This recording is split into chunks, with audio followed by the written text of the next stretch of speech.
Dans cette vidéo, on fait le point sur une mise à jour majeure concernant l'attaque contre Poutine et les missiles Oreshnik. Apparemment, les conséquences sont désormais très sérieuses et les réactions à l'étranger sont particulièrement fermes.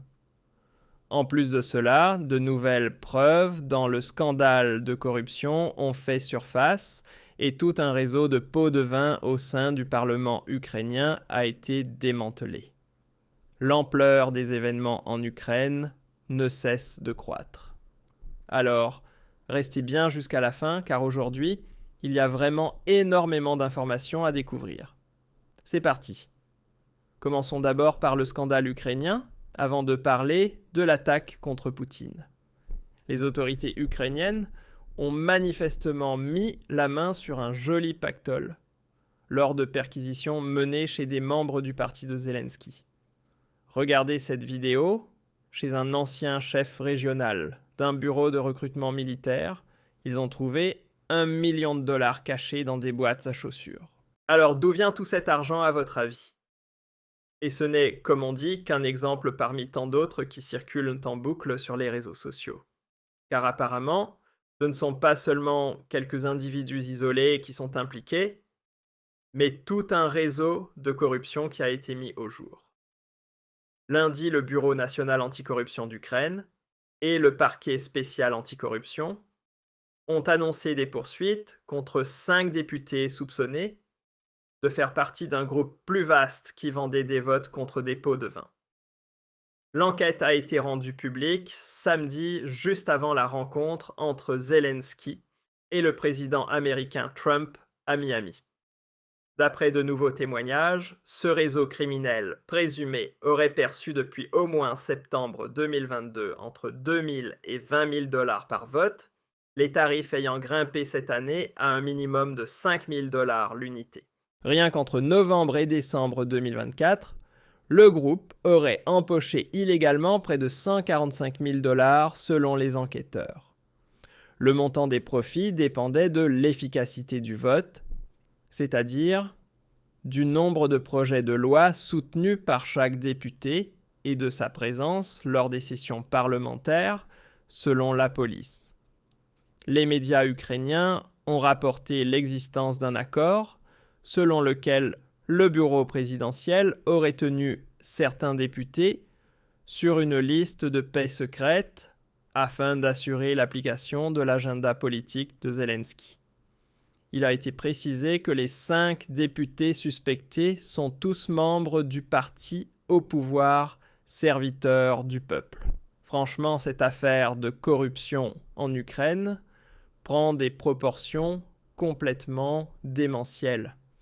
Et là, on se demande vraiment comment nos politiciens de l'UE peuvent encore défendre cette clique corrompue autour de Zelensky. Visiblement, c'est encore pire que ce qu'on pensait.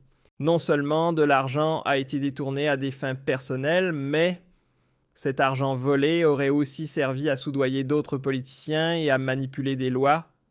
Cela prouve clairement que l'Ukraine n'est pas une vraie démocratie et que toutes les rumeurs sur le dictateur Zelensky semblent bel et bien fondées.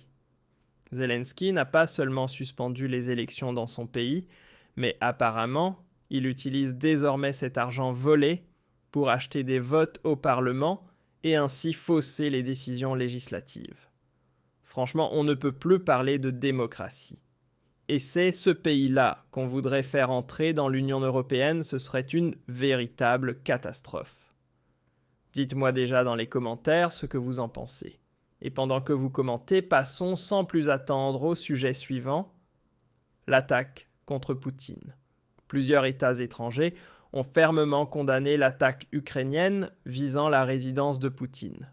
Dans une déclaration publiée lundi soir, le ministère des Affaires étrangères des Émirats arabes unis a exprimé sa solidarité avec le président Poutine et le peuple russe, tout en réaffirmant le rejet absolu d'Abu Dhabi envers toute forme de violence.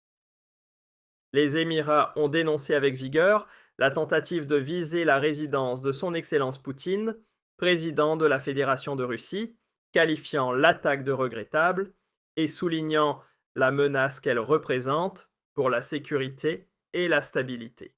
La coprésidence du Nicaragua, Daniel Ortega et Rosario Murillo, a également adressé une lettre à Poutine pour lui exprimer son entière solidarité face à cette attaque imputée à l'Ukraine. Même le président américain Trump a exprimé dès hier son soutien à Poutine et s'est dit profondément choqué par cette attaque contre la villa présidentielle. Car dans la plupart des conflits, il existe une règle non écrite: on peut se battre sans retenue sur le champ de bataille, mais les attaques directes contre les chefs d'État restent un tabou. Il faut toujours garder une porte ouverte pour les négociations. Et alors que de plus en plus de pays étrangers condamnent fermement l'attaque contre Poutine, les médias allemands, eux, tentent une fois de plus d'édulcorer les faits. Tenez, je vais vous citer un extrait du journal Bild qui m'a littéralement fait tomber de ma chaise. « Y a-t-il une preuve de l'attaque ? Non », a déclaré Brücke. Pourtant, il devrait bien exister des images des drones en approche de la région de Novograd, car ils auraient dû parcourir plusieurs centaines de kilomètres au-dessus du territoire russe pour atteindre leur cible. Il est possible que le Kremlin présente bientôt des débris de drones ukrainiens prétendument abattus en vol alors qu'ils fonçaient sur la résidence de Poutine. Mais bon, apparemment, les débris seuls ne constituent plus une preuve très solide. Franchement, là, c'est vraiment le comble. À chaque fois qu'on a retrouvé des drones abattus en Europe, que ce soit en Roumanie, en Pologne ou en Estonie, leurs débris ont toujours été immédiatement identifiés comme russes. Chaque composant, même minuscule, était analysé et les trajectoires de vol reconstituées au mètre près. Mais tout à coup, quand il s'agit de drones ukrainiens, les preuves deviennent subitement floues et peu convaincantes. C'est ça la bonne vieille double morale occidentale. Mais bon, venant de l'Occident, on commence à y être habitué. Passons maintenant au missile Oreshnik. Hier soir, Poutine a officiellement annoncé la mise en service du système Oreshnik en Biélorussie. Le système de missiles russe à moyenne portée est désormais opérationnel depuis le territoire biélorusse. Première vidéo officielle. Dans une déclaration faite mardi, le ministère a confirmé que le système avait officiellement entamé sa mission de combat. Il a également publié les premières images officielles montrant la livraison, l'installation du dispositif en Biélorussie, ainsi que la cérémonie marquant le début de son déploiement militaire. Toutes les conditions nécessaires à l'engagement opérationnel et à l'hébergement du personnel russe ont été réunies en amont sur le sol biélorusse, selon les déclarations du ministère. Les équipages responsables de la sécurité des communications gouvernementales et de l'alimentation électrique ont été formés à l'utilisation d'installations modernes avant leur affectation. Actuellement, les unités sur place explorent de nouvelles zones de patrouille et mènent des missions de reconnaissance. Voici maintenant la vidéo officielle des missiles Oreshnik stationnés en Biélorussie. Et soyons clairs, c'est un véritable message de guerre adressé à l'Europe. Il faut savoir que les Oreshnik ont une portée minimale de 400 à 700 km, ce qui signifie que depuis la Biélorussie, ces missiles ne sont absolument pas destinés à frapper l'Ukraine. Pour les missiles balistiques à 2 étages, comme ceux-ci, la portée minimale est dictée par les lois de la physique. Chaque étage doit brûler pendant un certain temps pour permettre à la fusée d'atteindre sa trajectoire balistique. Sur des distances plus courtes, la trajectoire serait instable, voire incontrôlable, ou risquerait de dépasser sa cible. Autrement dit, les missiles placés en Biélorussie visent clairement Berlin, Paris et Londres. Et si nos devins bruxellois de l'UE continuent à jouer les va-t-en-guerre et qu'on finit vraiment par basculer dans un conflit mondial, alors nos capitales seront réduites en poussière en quelques minutes à peine. Mais revenons un instant à l'attaque contre la villa de Poutine.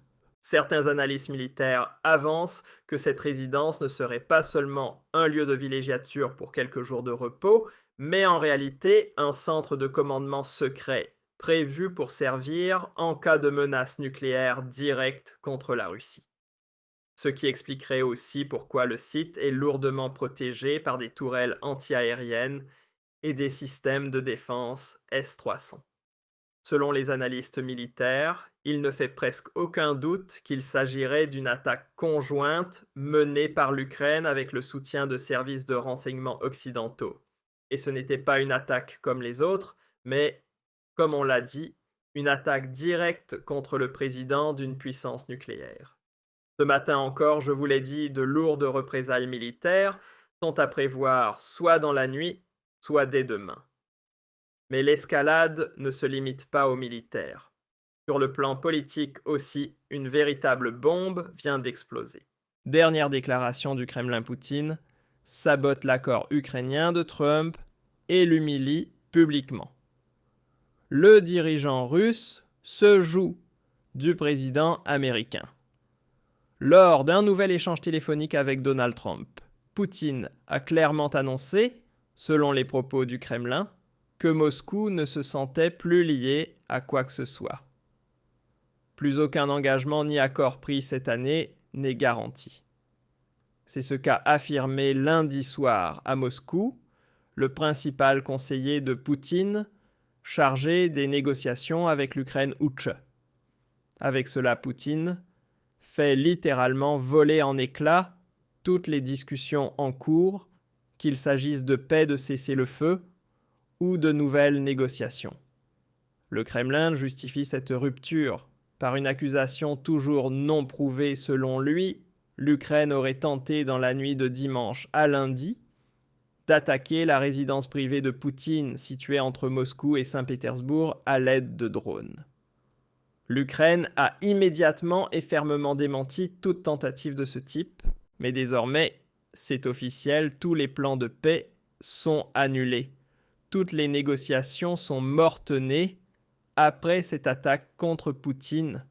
Ainsi, l'Union européenne a finalement obtenu ce qu'elle cherchait depuis le début, empêcher un accord de paix imposé par Trump et Poutine sans consulter les Européens. Et c'est précisément pour cela que je suis de plus en plus convaincu que les services secrets britanniques et français sont derrière cette attaque contre Poutine. Et peut-être que c'est aussi pour ça que Zelensky prétend ne rien savoir. Mais même s'il n'en est pas l'instigateur direct, il est quasiment certain qu'il était au courant, tout comme il l'était à l'époque de l'attaque contre Nord Stream. Alors qu'est-ce que vous pensez de toutes ces nouvelles révélations? N'hésitez pas à partager votre avis dans les commentaires sous cette vidéo.